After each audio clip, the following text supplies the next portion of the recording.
आप सभी को प्रभु यीशु मसीह के पवित्र तथा सामर्थ्य नाम में अनुग्रह तथा शांति बहुतायत से मिलती रहे। और प्रभु के इस प्रियदास भाई शमूएल तांडी का आप सभी को प्रेम भरा सलाम। आज का हमारा संदर्भ है लूका रचित सुसमाचार 12 अध्याय का 35 पद। विषय है आपका दिया सदा जलता रहे। मेरे प्रियो, आइए हम उस परमेश्वर का धन्यवाद करें जिसकी करुणा जीवन से भी उत्तम है। इसलिए हम उसकी प्रशंसा करें। उसने हमें छुड़ा लिया है और हमें नाम लेकर बुलाया है। वह कहता है मत डर, क्योंकि मैं तेरे साथ हूं। वह हमारे छिपने का स्थान है और संकट से हमारी रक्षा करता है। वह हमारा सहायक है। वह हमारे भजन का विषय है। वह हमारा दृढ़ चट्टान है।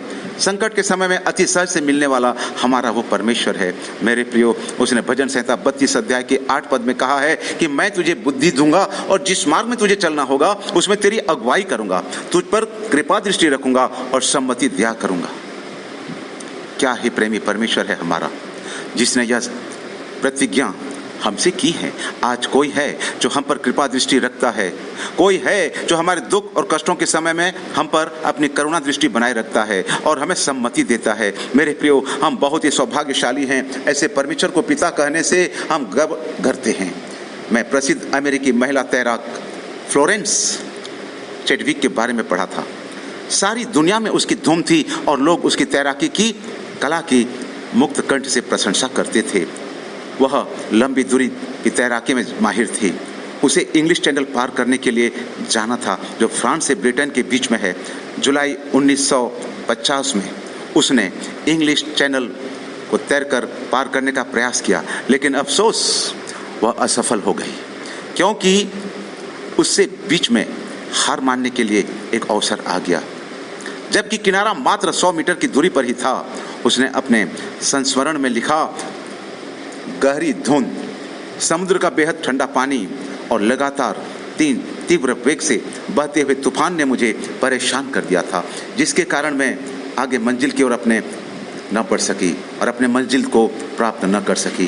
कितनी दुख की बात है कि किनारा पास होते हुए भी वह पहुंच न सकी। लेकिन अगस्त के महीने में उसने दूसरी बार प्रयास किया और इंग्लिश चैनल को पार करने में सफलता प्राप्त की। मेरे प्रियो, अवसर हमारे जीवन में भी ऐसा ही आता है।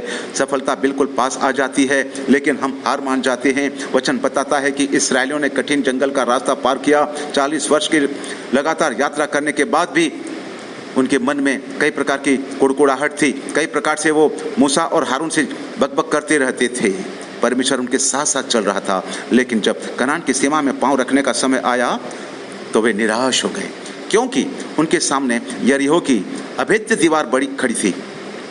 मेरे प्रियो, शायद आज आप अपने जीवन में अनेक दुखों और परेशानियों का सामना कर रहे हैं, लेकिन आगे नहीं बढ़ पा रहे हैं। हिम्मत न हारें, निराश न हों। आपका समय भी जरूर आएगा जब आप परमेश्वर के अनुग्रह से सफलता प्राप्त करेंगे। नामान कोढ़ी को सफलता प्राप्त करने में, अर्थात कोढ़ की बीमारी से चंगाई प्राप्त करने में यरदन नदी में 7 बार डुबकी लगानी पड़ी। दूसरा राजा 5 उसका 10 और 14 पद। यरीहो की दीवार को गिराने में इस्राएलियों को पवित्र बनकर 7 चक्कर लगाना पड़ा। यहोशू 6 उसका 15, 16 और 20। कल्पना कीजिए कि यदि नामान कोढ़ी या तो वह चौथी या 5वीं डुबकी लगाकर चुप रह जाता और सोचने लगता, अभी तक मुझे चंगाई नहीं मिली, अभी तक मेरा कोढ़ का शरीर स्वस्थ नहीं हुआ। यदि इस्राएली तीसरे चौथे चक्कर में ही निराश होकर दीवार का चक्कर लगाना छोड़ देते तो क्या होता? वे सफल नहीं हो सकते थे। क्या आप भी संघर्ष कर रहे हैं? विश्वास कीजिए, आपके जीवन में 7वां चक्कर अवश्य ही आएगा। जब दीवार गिराई जाएगी, आपके जीवन में 7वीं डुबकी जरूर आएगी, जब आप चंगे होंगे।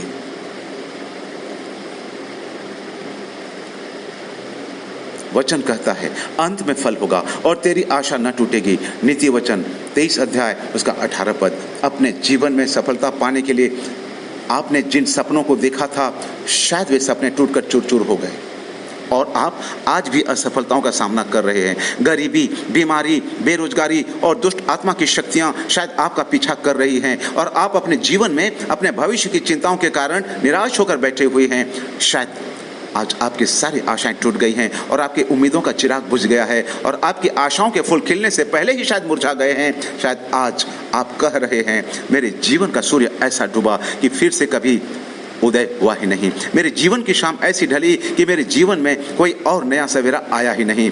मेरे उम्मीदों का चिराग ऐसा बुझा कि मैंने फिर से कभी उजाले को देखा ही नहीं और आज मेरे जीवन में अंधकार ही अंधकार है। मुझे कुछ सोचता ही नहीं, कोई मार्ग दिखाई नहीं देता।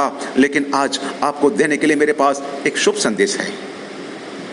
निराश न हो, जीवन जल का सोता यीशु आपके दुखी और वीरान सूखे जीवन को, उसकी बगिया को अपने जीवन जल के सोते में से ऐसा सींचेगा कि उसमें हरियाली ही हरियाली आ जाएगी और उसकी हर कली मुस्कुराएगी तथा आपकी सूखी बगिया में हरियाली आने के कारण उन फूलों की महक से सारा वातावरण सुगंधित हो जाएगा। आपके जीवन में भी धर्म का सूर्य यीशु उदय होगा जो फिर से कभी न डूबेगा, जिसकी किरणों से आप चंगे होंगे और पाले हुए बछड़े की नाई कूदेंगे और फांदेंगे। मलाकी 4 उसका 2 पद। भोर का चमकता हुआ तारा यीशु आपके जीवन में ऐसा चमकेगा कि उसकी चमचमाती हुई किरणों से आपका भविष्य तथा जीवन उज्जवल हो जाएगा। प्रकाशित वाक्य 22 अध्याय उसका 16 पद।